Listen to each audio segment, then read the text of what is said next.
स्वागत है आपका टोटल प्राइम में। मैं हूं आपके साथ प्रीति सिंह। टोटल प्राइम में बात करेंगे चुनावी हलचल की, जिसमें जातिगत समीकरण पर यूपी में कांग्रेस का बड़ा दांव देखने को मिल रहा है। तो वही कांग्रेस को सपना ने झटका दे दिया है, या यूं कहें कि सपना का टूटा है सपना।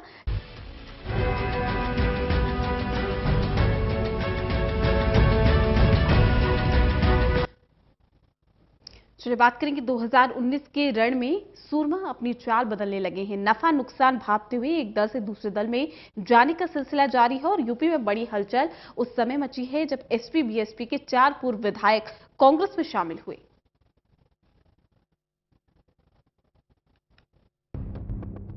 कहते हैं देश की सत्ता यूपी की राह से गुजरती है और ये राह बड़ी पथरीली और कठिन है। इसी राह पर चलती अपनी जमीन तलाशती कांग्रेस के हाथ को सपा बसपा के 4 पूर्व विधायकों ने थामा है। प्रियंका गांधी की यूपी की राजनीति में उतरने के बाद कांग्रेस पार्टी में विपक्षी पार्टी के नेताओं के शामिल होने का सिलसिला जारी है। शनिवार को सपा बसपा के 4 पूर्व विधायक डॉक्टर धर्मपाल सिंह, सूरजपाल सिंह, राम सिंह और भगवान सिंह कुशवाहा कांग्रेस में शामिल हुए। राजनीतिक पार्टियां लोकसभा चुनाव 2019 की तैयारियों में जी जान से जुटी हैं। ऐसे में यूपी में भले ही लोकसभा चुनावों के मद्देनजर सपा बसपा महागठबंधन से कांग्रेस को दरकिनार किया गया हो, लेकिन कांग्रेस अपने पूरे दमखम से चुनाव लड़ रही है। कांग्रेस विरोधी खेमे में सेंधमारी कर रही है और इसी कड़ी में सपा बसपा के 4 पूर्व विधायकों ने कांग्रेस का हाथ थाम लिया। प्रियंका गांधी की सक्रिय राजनीतिक एंट्री के बाद पार्टी में लगातार विपक्षी पार्टियों के शामिल होने का सिलसिला जारी है। कांग्रेस विपक्षी पार्टियों से नाराज नेताओं को अपने खेमे में शामिल करने से गुरेज नहीं कर रही। राज बब्बर की अगुवाई में 3 पूर्व बसपा विधायकों ने कांग्रेस का हाथ थामा। बसपा के ये 3 पूर्व विधायक डॉक्टर धर्मपाल सिंह, सूरजपाल सिंह और भगवान सिंह कुशवाहा हैं। इन तीनों नेताओं की ब्रज क्षेत्र में मजबूत पकड़ है। जाहिर तौर पर कांग्रेस को लोकसभा चुनाव में इसका फायदा मिल सकता है। इनकी एंट्री साबित करती है कि कभी सपा के गढ़ रहे ब्रज क्षेत्र में कांग्रेस ने सेंध मार दी है। डॉक्टर धर्मपाल सिंह एतमादपुर से बसपा विधायक रही हैं। 2012 के विधानसभा चुनाव में धर्मपाल सिंह ने सपा प्रत्याशी प्रेम सिंह बघेल के खिलाफ जीत दर्ज की थी। एतमादपुर वही सूरजपाल सिंह फतेहपुर सीकरी से विधायक रही हैं। सूरजपाल सिंह ठाकुर वोटों पर खासा पकड़ रखते हैं। वहीं भगवान सिंह कुशवाहा खैरागढ़ से विधायक रही हैं। भगवान सिंह कुशवाहा बसपा से 2 बार विधायक चुने गए। उन्हें 2007 और 2012 के चुनावों में लगातार जीत मिली है। कुशवाहा समाज और दलित वोटों पर इनकी खासी पकड़ रही है। 2017 में विधानसभा चुनावों में कुशवाहा के खिलाफ बीजेपी प्रत्याशी महेश कुमार गोयल ने जीत भी दर्ज की थी। राज बब्बर के फतेहपुर सीकरी लोकसभा क्षेत्र से कांग्रेस प्रत्याशी घोषित होने के बाद उनकी अगुवाई में कांग्रेस के एक और दिग्गज नेता कांग्रेस में शामिल हुए। आगरा के भरोसेमंद नेता केशव दीक्षित भी बसपा से त्यागपत्र देकर एक बार फिर से कांग्रेस में शामिल हो गए हैं। प्रतापगढ़ के सपा जिलाध्यक्ष राम सिंह ने भी कांग्रेस का दामन थामा। पट्टी विधानसभा से विधायक रहे राम सिंह ने सपा से त्यागपत्र दे दिया। राम सिंह डकैत ददुआ के भतीजे और हाल ही में कांग्रेस में शामिल हुए नेता बाल कुमार पटेल के बेटे हैं। इससे पहले सपा को एक और बड़ा झटका तब लगा था जब बुंदेलखंड में सपा के दिग्गज कुर्मी नेता बाल कुमार पटेल कांग्रेस में शामिल हुए थे। कभी कुख्यात डकैत रहे ददुआ के भाई बाल कुमार की बुंदेलखंड के कुर्मी वोट बैंक पर खासी पकड़ रही है। बांदा लोकसभा सीट से बाल कुमार चुनावी मैदान में उतरने की तैयारी कर रहे थे, लेकिन अखिलेश यादव ने बीजेपी से आए श्यामाचरण गुप्ता को उम्मीदवार घोषित कर दिया। जाहिर तौर पर यही नाराजगी रही। इसके चलते बाल कुमार पटेल ने सपा को अलविदा कह दिया और कांग्रेस के साथ हो लिए। बहरहाल कांग्रेस अपने बढ़ते दायरे के साथ कदम से कदम मिलाकर आगे बढ़ रही है। देखना होगा कि सफर कितना आसान रहता है कांग्रेस के लिए। Special desk, total news. चलिए बात करेंगे यूपी में मुस्लिम चेहरों पर कांग्रेस ने बड़ा दांव लगाया। पश्चिम यूपी के मुरादाबाद, बिजनौर, सहारनपुर और अमरोहा सीट ने कांग्रेस ने मुस्लिम चेहरों को मौका दिया और मुरादाबाद से इमरान प्रतापगढ़ी, बिजनौर से नसीमुद्दीन सिद्दीकी, सहारनपुर से इमरान मसूद और अमरोहा से राशिद अलवी को टिकट दिया गया है। ये चारों सिर्फ प्रत्याशी भर नहीं है, बल्कि इनकी अपनी अलग खास पहचान भी है।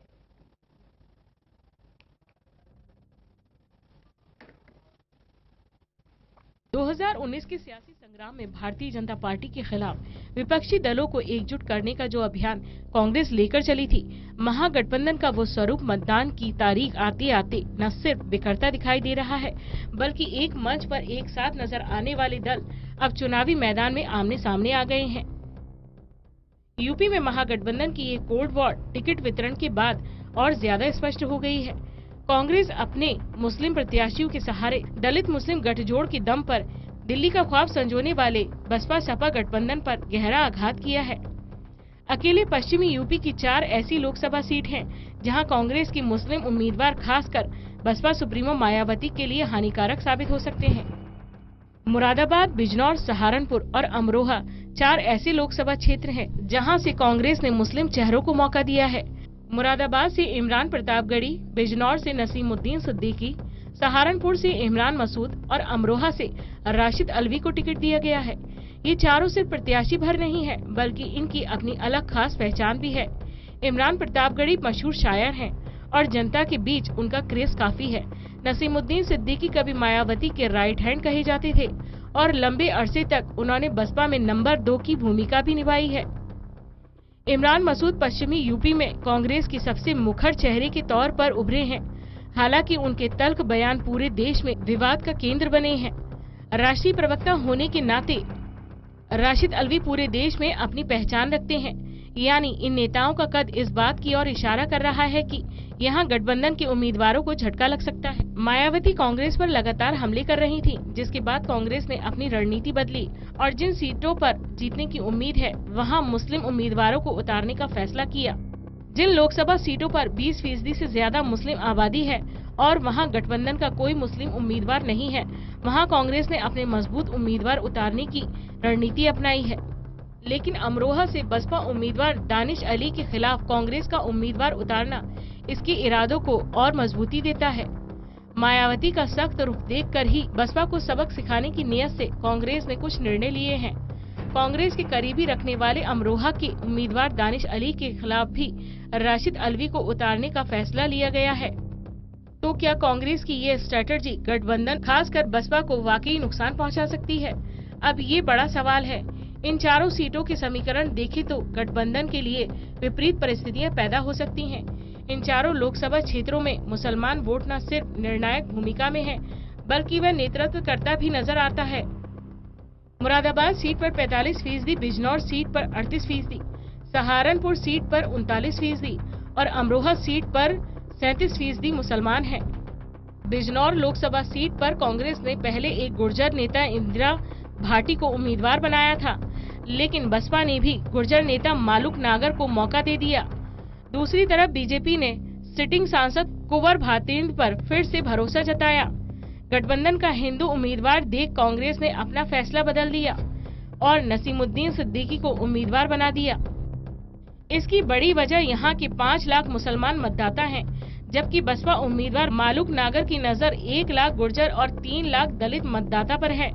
मालूक नागर गुर्जर हैं, लेकिन उनके समाज का वोट भाजपा को जाता है। दूसरी तरफ शिवपाल यादव की प्रगतिशील समाजवादी पार्टी ने इलम सिंह गुर्जर को चुनाव मैदान में उतारा है। ऐसे में नसीमुद्दीन सिद्दीकी जैसे बड़े कद वाले नेता को उतारकर कांग्रेस ने न सिर्फ बसपा को झटका दिया है, बल्कि अपनी जीत की संभावना को भी मजबूती दी है। मुसलमानों की आधी आबादी मुरादाबाद में भी गठबंधन के लिए मुसीबत बन सकती है। मुरादाबाद सीट पर कांग्रेस ने प्रदेश यूपी अध्यक्ष राज बब्बर को प्रत्याशी घोषित किया था, लेकिन जब बीजेपी ने अपने सिटिंग सांसद कुंवर सर्वेश को फिर से मौका दिया और सपा बसपा की किसी तालमेल की संभावना पूरी तरह खत्म हो गई, तो कांग्रेस ने तुरंत अपना फैसला वापस ले लिया और मशहूर शायर इमरान प्रतापगढ़ी को मौका दे दिया। गठबंधन में ये सीट सपा के खाते में गई है, लेकिन अभी तक प्रत्याशी का नाम फाइनल नहीं किया गया है। यहाँ करीब 45% मुसलमान हैं। अब तक इस सीट पर हुए 17 चुनावों में से 11 बार मुस्लिम प्रत्याशियों ने ही यहाँ से बाजी मारी है। 2009 इस सीट से कांग्रेस के स्टार अजहरुद्दीन भी जीत चुके हैं। ऐसे में कांग्रेस ने एक बार फिर से इमरान प्रतापगढ़ी के रूप में मशहूर चेहरे को इस सीट से उतारा है। ऐसे ही कांग्रेस के एक स्टार प्रत्याशी सहारनपुर सीट पर हैं, जिनका नाम इमरान मसूद है। पुराने राजनीति परिवार से ताल्लुक रखने वाले इमरान मसूद को 2014 में मोदी लहर के बावजूद 34% वोट मिले थे, जबकि बीजेपी से जीतने वाले राघव लखनपान को 39% मत प्राप्त हुए थे और बसपा महज 19% वोट पर सिमट गई थी। अब सपा बसपा गठबंधन ने 39% आबादी वाले सहारनपुर क्षेत्र से हाजी फजलुर रहमान को मौका दिया है। ऐसे में इस बार सहारनपुर सीट की लड़ाई त्रिकोणीय मुकाबले में बदलती नजर आ रही है। हालांकि हाजी फजलुर रहमान की स्वच्छ छवि उनका पलड़ा भारी कर रही है। ठीक ऐसा ही कड़ा मुकाबला सीट अमरोहा पर भी दिख रहा है, जहां 37% मुसलमान हैं। जेडीएस छोड़कर बसपा में शामिल हुए कुंवर दानिश अली अमरोहा सीट से चुनाव लड़ रहे हैं, लेकिन कांग्रेस ने राविश अलवी को उतारकर उनकी चुनौती बढ़ा दी है। दोनों नेता राष्ट्रीय टीवी पर एक साथ बहस करते नजर आते हैं। राशिद अलवी सांसद भी रह चुके हैं। ऐसे में इन दोनों की फाइट बीजेपी को भी बड़ा मौका दे सकती है। एक और बड़ा सवाल है कि क्या मुसलमान मतदाता बीजेपी के खिलाफ बने सपा बसपा गठबंधन के सामने कांग्रेस उम्मीदवार को वोट करेगा। कांग्रेस की तरफ मुसलमानों का रुझान बढ़ा है और इसकी बड़ी वजह मायावती पर भरोसा कम होना है। उनके मुताबिक मुस्लिम समाज में ये सोच उभर रही है कि कहीं चुनाव के बाद वे मायावती बीजेपी के साथ न चली जाएं। ऐसे में मुसलमान मायावती और अखिलेश यादव के गठबंधन के सामने कांग्रेस के मजबूत मुस्लिम उम्मीदवार को चुन सकता है। Special desk total news. वहीं मध्य प्रदेश लोकसभा चुनावों के लिहाज से कांग्रेस के लिए अहम है, चूंकि कांग्रेस ने बीजेपी को सत्ता से बेदखल कर सरकार बनाई, लिहाजा कांग्रेस ने अपने कदावर चेहरों पर दांव लगाया है।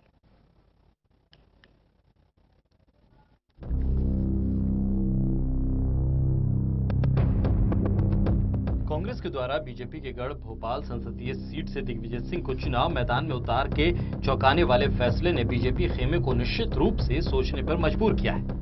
ऐसी खबर है कि पार्टी अपनी रणनीति पर फिर से काम कर रही है और 3 बार मुख्यमंत्री रहे दिग्विजय सिंह के खिलाफ कोई मजबूत उम्मीदवार उतार सकती है।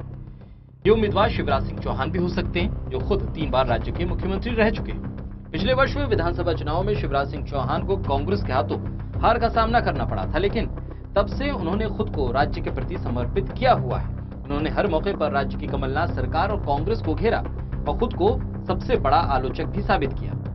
शिवराज सिंह चौहान विदिशा लोकसभा सीट से 15 साल तक सांसद रहे, लेकिन मुख्यमंत्री नामित किए जाने के बाद उन्होंने बुधनी क्षेत्र चुना, जिसका वो आज भी प्रतिनिधित्व करते हैं। लेकिन 2008 में हुए मालेगांव धमाके के आरोपी साध्वी प्रज्ञा ठाकुर, जिन्हें बाद में कोर्ट ने बरी किया था, ने दिग्विजय सिंह के खिलाफ चुनाव लड़ने की इच्छा जताई है।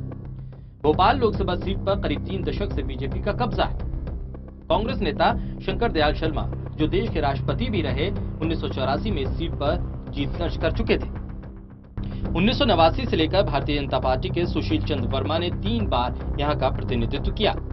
1999 में उमा भारती यहां से जीती, लेकिन मध्य प्रदेश के मुख्यमंत्री बनने के लिए उन्होंने इस्तीफा दे दिया था। वर्तमान में अशोक सांझर भोपाल से सांसद है। दिग्विजय सिंह की एंट्री से पहले शहर के मेयर आलोक शर्मा और पार्टी के महासचिव वीडी शर्मा को संभावित उम्मीदवार के रूप में देखा जा रहा था।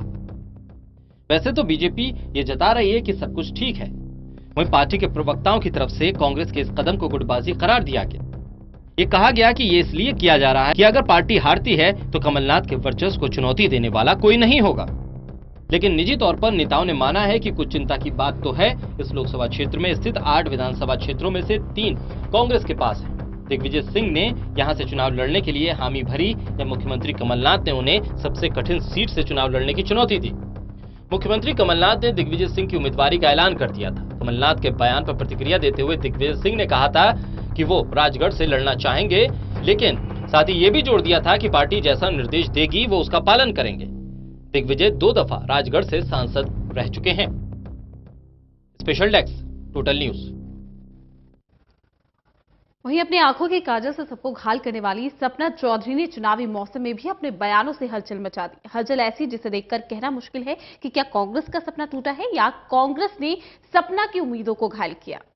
और बस एक ही सपना सबने देखना शुरू कर दिया कि आखिर सपना को टिकट मिला तो वो चुनावी मैदान में ड्रीम गर्ल को टक्कर देंगी। लेकिन सपना ने कांग्रेस का सपना तोड़ा या फिर सपना का सपना कांग्रेस ने घायल कर दिया, ये कहना फिलहाल मुश्किल है।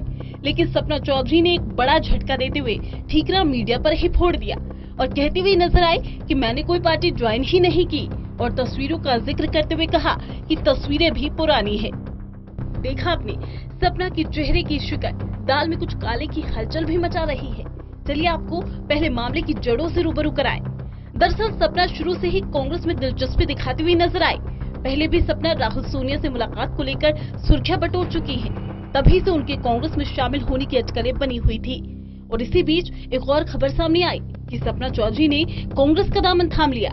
हरियाणवी सिंगर और डांसर सपना चौधरी के कांग्रेस में शामिल होने की पुष्टि खुद पार्टी ने की।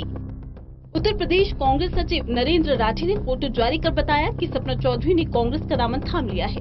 उन्होंने कांग्रेस पार्टी के लेटर हेड का एक फोटो भी जारी किया, जिसमें सपना चौधरी के पार्टी की सदस्यता ग्रहण की और इस लेटर हेड में सपना की पूरी जानकारी दी गई।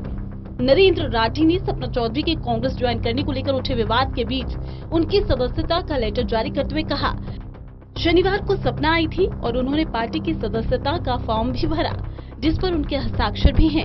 सपना चौधरी के साथ उनकी बहन ने भी शनिवार को कांग्रेस पार्टी की सदस्यता ग्रहण की। हमारे पास दोनों की सदस्यता वाले फॉर्म भी है और इसके अलावा यूपी कांग्रेस अध्यक्ष राज बब्बर ने भी ट्वीट कर सपना चौधरी का कांग्रेस में स्वागत किया। हालांकि सपना ने साफ इनकार करते हुए कहा कि मैंने कोई पार्टी ज्वाइन ही नहीं की, सदस्यता फॉर्म भी गलत हो सकता है। साथ ही बीजेपी से हाथ मिलाने के सवाल पर सपना ने बताया कि वो किसी पार्टी से नहीं जुड़ने जा रही। आपको बता दें, हरियाणवी सिंगर और डांसर सपना चौधरी के कांग्रेस का दामन थामने की बात को लेकर 3 दिन से चुनावी सरगर्मियां थी कि सपना चौधरी ने कांग्रेस ज्वाइन कर ली और वो जल्द ही कांग्रेस की तरफ से लोकसभा उम्मीदवार भी होंगी। लेकिन रविवार को सपना ने खुद कहा कि उन्होंने कांग्रेस से हाथ नहीं मिलाया। सपना ने कहा, प्रियंका के साथ जो मेरी तस्वीरें हैं वो पुरानी है, सारी तस्वीरें पुरानी है। मैंने कोई पार्टी ज्वाइन नहीं की, मेरे लिए सारी पार्टी एक समान है। मैं कलाकार हूँ, चुनाव लड़ने की मेरी कोई मंशा नहीं। प्रियंका से मिली थी, मैं मनोज तिवारी के संपर्क में भी हूँ। राज बब्बर से मैंने मुलाकात नहीं की, मैंने कांग्रेस से हाथ नहीं मिलाया। 2019 का चुनाव नहीं लड़ूंगी। हालांकि अटकलें तो ये भी थी कि सपना उत्तर प्रदेश की मथुरा सीट से ड्रीम गर्ल हेमा मालिनी को टक्कर दे सकती हैं। लेकिन कांग्रेस की सूची में सपना का नाम नहीं आने के बाद इस ओर भी इशारे लगाए जा सकते हैं कि क्या वाकई कोई तो सियासी खिचड़ी पक ही रही है। दरअसल मथुरा में जाट वोटरों की बहुलता है और सपना चौधरी जाट समुदाय से आती है। लेकिन क्या कांग्रेस ने सपना को टिकट न देकर सपना का सपना तोड़ा है, ये सवाल बरकरार है। हालांकि सपना चौधरी ने इस बात से साफ इनकार कर दिया कि उन्होंने कांग्रेस ज्वाइन की है, लेकिन इस बीच वो मेंबरशिप फॉर्म सामने आ गया, जिसमें सपना चौधरी की तस्वीर और हस्ताक्षर है। इस फॉर्म में सपना चौधरी के दस्तखत भी है, तारीख 23 मार्च लिखी है। अब सवाल ये है कि सपना की मेंबरशिप का फॉर्म झूठा है या सपना चौधरी, क्या सपना चौधरी का सपना वाकई टूटा है? फिलहाल देखना होगा कि सपना के सपने पर किसकी नजर लगी। Special desk today.